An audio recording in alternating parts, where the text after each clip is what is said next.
Hello everyone, welcome back to another video. Hope you all are doing well.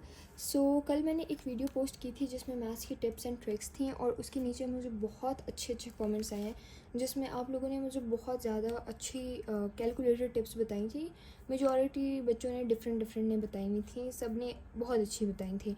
So I thought कि मैं वो सारी share यहाँ कर दूँ एक जगह पे, क्योंकि कमेंट्स में सबके लिए विजिबल नहीं था और सब उसको जो है ना एक्सेसिबल नहीं था सबके लिए। सो आई थॉट कि मैं वो सारी ट्रिक्स यहाँ पे शो कर दूँ और कुछ ऐसी हैं कि मैंने यूट्यूब से खुद ढूंढी हैं, तो वो भी मैंने सोचा कि मैं आप लोगों से शेयर कर दूँ कि it can be helpful for MCQs, specially MCQs के लिए, क्योंकि MCQs में आपके पास इतना टाइम नहीं होता कि आप पूरा सॉल्व करके आंसर निकालें।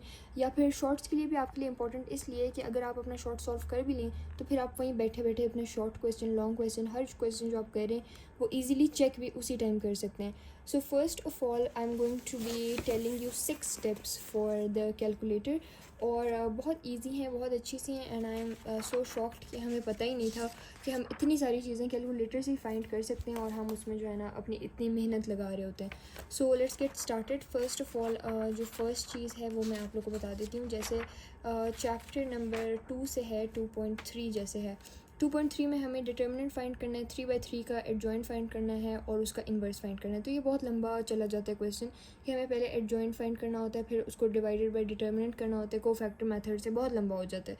तो इजी मेथड उसका ये है कि आप लोग अपना कैलकुलेटर लें एंड प्रेस मोड सेटअप पे जाके आपको नज़र आ रहा है मैट्रिक्स पे 6 दबा के आपने जो है ना कोई भी मैट्रिक्स चूज़ कर लेना है। एज जैसे आपने 1 चूज़ कर लें, उसके बाद आपने अपनी मैट्रिक्स का ऑर्डर चूज़ करना है। 3/3 फॉर एग्जांपल हम करें तो आप 1 प्रेस कर लें और उसके बाद वैल्यूज़ ऐड कर लेते हैं। अब जैसे हम यहाँ पे किसी का भी फाइंड कर लेते हैं। फॉर एग्जांपल क्वेश्चन नंबर 6 का मैं फाइंड करती हूँ एडजॉइंट भी, डिटर्मिनेंट भी और इन्वर्स भी। तो सबसे पहले हम वैल्यूज़ एंटर करेंगे, विच इज़ 2, 1, -3।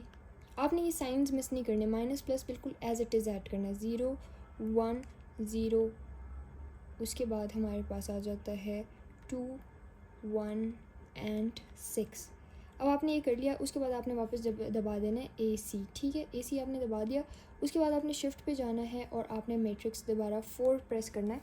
4 मैट्रिक्स शिफ्ट पे जाके 4 प्रेस करेंगे, उसके बाद आपके पास आ जाएगा यहाँ पे 7 नंबर पे डिटर्मिनेंट। आप 7 प्रेस करें और उसके बाद दोबारा शिफ्ट प्रेस करें और आप दोबारा 4 प्रेस करें और यहाँ से मैट्रिक्स A जो आपने लिखा था वो दबाएं और यहाँ पे ये देखें ये आपके पास आ गया। अब आप इसको क्लिक करेंगे, ये आपके पास डिटर्मिनेंट आ गया।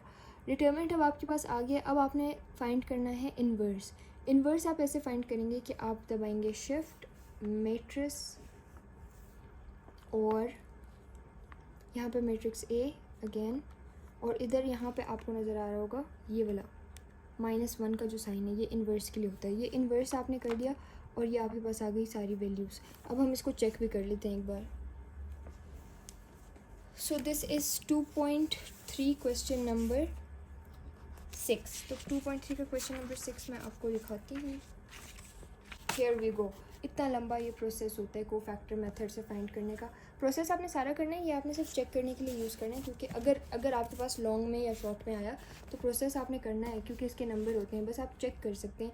या फिर अगर शॉर्ट में आया तो बहुत लंबा वाला क्वेश्चन आया हुआ था तो आप इससे भी कर सकते हैं। तो हम यहाँ पर अब आंसर्स चेक करते हैं। हमारे पास जो इन्वर्स है उसके आंसर्स चेक करते हैं। ये रहा हमारे पास इन्वर्स। अब यहाँ पे आपके पास है 1/3। यहाँ पे मैं आपको दिखा देती हूँ एक बार और फिर हम इसको कंपेयर करते हैं। 1/3 - 1/2, 1/6, 0, 1, 0, -1/9, 0, 1/9। तो अब हम इसको यहाँ पे अगर आपके पास वैल्यूज़ उसमें डेसिमल में आ जाती हैं तो ये आप ये क्लिक करेंगे तो ये वापस फ्रैक्शनल फॉर्म में आ जाएंगे। तो हमारे पास फर्स्ट है 1/3 ही है।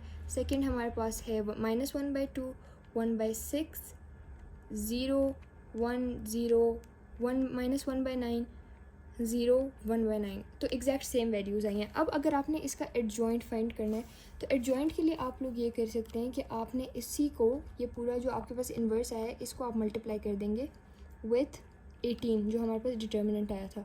तो ये अब आपके पास एडजॉइंट आ गया। 6, -9, 3, 0, 18, 0, -2, 0, 2। तो यहाँ पे हम एडजॉइंट देखते हैं। एडजॉइंट की वैल्यूज़ हैं 6, -9, 3, 0, 18, 0, -2, 0 और 2, यहाँ पे आप लोग को एडजॉइंट की वैल्यू भी नज़र आ रही है।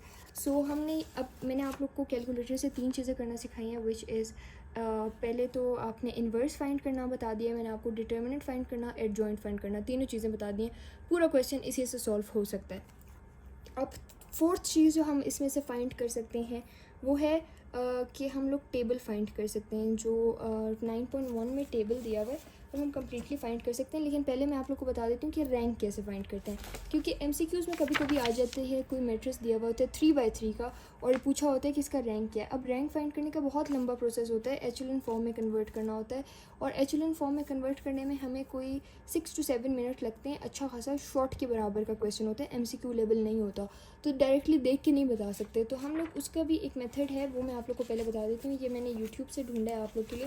सो यहाँ पे जैसे 2.5 है हमारे पास, तो 2.5 में हम क्वेश्चन नंबर 2 है, इसमें इन्होंने हमसे रैंक ऑफ मैट्रिक्स पूछा हुआ है। तो हम पहले इसी तरह मोड पे जाएंगे, मोड के बाद हम जाएंगे 6th मैट्रिक्स पे और 1, फिर 3x3 सेलेक्ट करके आप वैल्यूज़ पुट करें, 5, 9, 3, 3, -5, 6, 2, 10 एंड 6। ये आ गया। अब आपने AC दबाना है वापस, और वापस शिफ्ट जाके मैट्रिक्स डिटर्मिनेंट के बाद आपने वापस जाना है और मैट्रिक्स A,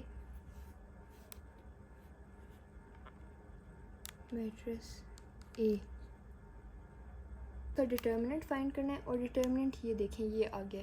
तो अगर डिटर्मिनेंट नॉन ज़ीरो है, अगर डिटर्मिनेंट इस तरह कोई वैल्यू आ जाती है, ज़ीरो नहीं होता, तो फिर जो रैंक ऑफ द मैट्रिक्स है वो वही होगा जो ऑर्डर ऑफ द मैट्रिक्स है। अब जैसे इसका जो है ना ऑर्डर 3x3 है ना, तो 3 है, तो इसका जो है ना फिर रैंक भी 3 होगा अगर इसका डिटर्मिनेंट नॉन ज़ीरो आ जाता है। अगर डिटर्मिनेंट ज़ीरो आ जाता है तो उस केस में भी मैं आप लोग को बता देती हूँ। उस केस में आपने ये करना है कि जैसे हम सेकंड मैट्रिक्स ले लेते हैं, मैं देखती हूँ अगर इसका ज़ीरो ही है कि नहीं। Let me check first.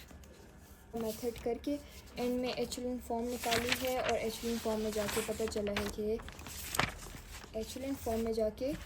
चलता है कि दिस रैंक इज़ 3। तो हमें पैसे ही पता चल गया कि अगर इसका नॉन ज़ीरो डिटर्मिनेंट है तो ये 3 हो गया। अब हम सेकंड वाला करते हैं, सेकंड वाले का डिटर्मिनेंट देखते हैं।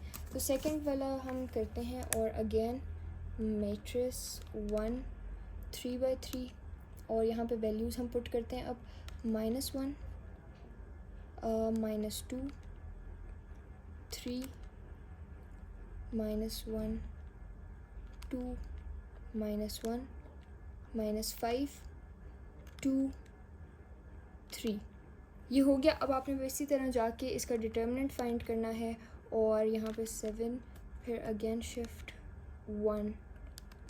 अच्छा, ये डिटर्मिनेंट आ गया, आपको नज़र आ गया डिटर्मिनेंट ज़ीरो है। जब डिटर्मिनेंट ज़ीरो होता है ना, तो अब आपने क्या करना है, अब आपने इसका कोई भी माइनर मैट्रिक्स लेना है, मतलब कोई भी माइनर, जो माइनर होते हैं ना वो कोई भी 4 होते हैं, 4 साइड्स का कोई भी। तो हम जैसे ये सेकंड 4 ले लेते हैं। तो हम माइनर, अगर आप लोग को नहीं पता, जब हम एक्सपेंशन करते हैं डिटर्मिनेंट फाइंड करने के लिए, तो जैसे -1 जब हम लिखते हैं तो इसके साथ ये 4 आते हैं, फर्स्ट रो और फर्स्ट कॉलम फिर नहीं देखी जाती, तो उसको माइनर कहते हैं। आपने कोई एक माइनर लेना है और उसका डिटर्मिनेंट फाइंड करना है। आपने फिर से जाना है 6 मैट्रिक्स 2x2 हमारे पास फिफ्थ पे। आपने माइनर लिया -1, -2, फिर अब -1 एंड 2, इसका आपने डिटर्मिनेंट फाइंड करना है। अब जाके मैट्रिक्स डिटर्मिनेंट 3, और ये हो गया -4, इसका हमारे पास आया है। तो अब -4 का मतलब है कि ये नॉन ज़ीरो आया है, और नॉन ज़ीरो में ऑर्डर जो होता है वो ही होता है। तो हमारे पास माइनर का ऑर्डर है 2x2, तो 2x2 जो है ना इसका होगा रैंक। तो अब हम रैंक देखते हैं कि रैंक क्या है। यहाँ पे अगर आप लोग देखें तो आप लोग को नज़र आ रहा है एचेलॉन फॉर्म में कन्वर्ट करने के बाद रैंक 2 आ रहा है। तो अगर आप लोग के पास MCQs में आता है तो आप लोगों ने इस तरह रैंक फाइंड करना है। अब ये 4 चीज़ें मैं आप लोग को बता चुकी हूँ। अब हम जाएंगे 5th चीज़ की तरफ, विच इज़ टेबल जो हम 9.1 में बनाते हैं। सो 9.1 पे चलते हैं, और कोई एग्जांपल मैं आपको दिखाती हूँ जो मैं आपको सामने से दिखाऊंगी। एक सेकेंड, यहाँ पे फॉर एग्जांपल यहाँ पे ये देखें y cos x का ग्राफ है, तो हमें इसका टेबल बनाना है फॉर एग्जांपल। तो हम इसके टेबल के लिए क्या करेंगे, हम मोड सेटअप पे जाएंगे और यहाँ पे हमें नज़र आ रहा है 7th पे टेबल है, तो टेबल हम क्लिक करेंगे और हमारे पास आ गया fx। अब x के बाद ये जो है ना, जैसे y cos x दिया हुआ है ना, तो हमने cos x लिखना है इधर, तो हम पहले लिखेंगे cos, अल्फ़ा दबाएंगे और आपको यहाँ पे नज़र आ रहा है x, ये क्लिक करेंगे तो आपके पास x आ गया, cos x आ गया। ठीक है, आपने इक्वल करना है और आपके पास अब वो पूछ रहे स्टार्ट कहाँ से लेना है, तो स्टार्ट आपने 0 डिग्री से लेना है। उसके बाद फिर आपके पास आ जाता है एंड कहाँ पे लेना है, तो आप एंड ले रहे हैं 180 पे, 180 डिग्री पे आप एंड करें। अब वो आपसे पूछ रहे हैं इंटरवल्स कितने, तो इंटरवल्स हम जैसे ले लेते हैं 30 डिग्री का इंटरवल। अब आपको वो जो है ना पूरा टेबल बना के दे देंगे कि 1 पे जो है ना 0 है, 30 पे 0.86 है, 60 पे 0.5 है, इस तरह से आपको नज़र आ रहा है। फिर आपके पास 90 पे 0 है, फिर 120 पे -0.1 है, -0.86 है और -1 है। ये सारी हमारे पास वैल्यूज़ हैं। अब मैं आपको टेबल दिखाती हूँ जो यहाँ पे बना हुआ है, ये देखें सेम वही आया है, 1 0.86 0.5 फिर 0 फिर -0.5 0 -0.86 -1। हमने यहाँ तक ही कहा था तो उन्होंने यहाँ तक बना दिए। फिर आप इसकी एग्जैक्ट वैल्यूज़ इसमें पुट करके टेबल आपका बन गया होगा, आपने बस प्लॉट करना है और अपना ग्राफ बनाना है। तो this was the method of how to calculate the values of table for 9.1। अच्छा, सो 6th एंड लास्ट जो कैलकुलेटर ट्रिक है वो है how to convert rectangular form into polar form, और ये आप लोग को यहाँ पे 1.4 का क्वेश्चन नंबर 1 है। यहाँ पे आपको रेक्टेंगुलर फॉर्म्स दी हुई है, पोलर फॉर्म में कन्वर्ट करनी है। तो हम डायरेक्ट कैलकुलेटर के थ्रू कैसे करेंगे वो मैं आपको बताती हूँ। आपने सबसे पहले जो है ना मोड सेटअप पे जाके नंबर 2 पे कॉम्प्लेक्स नज़र आ रहा है, कॉम्प्लेक्स पे जाना है। उसके बाद आपने यहाँ पे जैसे क्वेश्चन हमारे पास लिखा हुआ है, जैसे पार्ट 2 है 3 माइनस आयोटा अंडर रूट 3, तो हम यहाँ पे लिखेंगे 3 माइनस अंडर रूट 3 आयोटा, ये आपने लिख लिया, क्वेश्चन लिख लिया। उसके बाद आपने शिफ्ट क्लिक करके 2 पे क्लिक करना है और उसके बाद आपको यहाँ पे नज़र आ रहा होगा 3 पे जो ये वाली वैल्यू है ना, ये आपने क्लिक करनी है और उसके बाद आपने इज इक्वल टू क्लिक करना है। उसके बाद आपके पास आ जाता है 2 अंडर रूट 3 और -30। अब आपको समझ नहीं आ रहा होगा ये किस तरह से, ये जो हमारे पास वैल्यू है ये r की वैल्यू है और ये -30 हमारे पास एंगल की वैल्यू है, तो हम इसको इसी तरह पुट कर देंगे। फिर अभी मैं आपको दिखाती हूँ इसका आंसर आया क्या है। 1.4 क्वेश्चन नंबर 1 है हमारे पास, ये रहा। ओके, तो ये हमारे पास क्वेश्चन है और यहाँ पे अगर आप लोग देखें हमारे पास थीटा की वैल्यू आई है π/6, -π/6 आ रही है। -π/6 मीन्स -30, आप लोग कन्वर्ट करके बेशक चेक कर लें। और r की वैल्यू अगर आप लोगों को नज़र आ रही है 2 अंडर रूट 3, तो आप लोगों ने फिर इस तरह से इक्वेशन में ये वैल्यूज़ दोनों पुट करनी है। तो वैल्यूज़ वो आपको बता देगा, पुट आप लोगों ने खुद करना है और इस तरह से आप रेक्टेंगुलर फॉर्म को पोलर फॉर्म में भी कैलकुलेटर के थ्रू कन्वर्ट कर सकते हैं। So these were the 6 important and very beneficial tips for calculator. इस तरह की कुछ ट्रिक्स हैं कैलकुलेटर की जो आपके पेपर सॉल्विंग में आपकी बहुत हेल्प कर सकते हैं। So make sure to use them और अच्छे से एक बार देख लें कि किस तरह यूज़ करना है, कैलकुलेशन में मिस्टेक ना करना, ख्याल करना है इस चीज़ का। तो बाकी आप लोग ये ट्रिक्स को अच्छी तरह देख लें ताकि कल जब आप इम्प्लीमेंट कर रहे हो तो आपको याद हो। So yes, this was it for the video. I hope you all liked it. If you all did, let me know in the comments and good luck everyone. Remember me in your prayers. Till next time, Allah Hafiz. Bye bye.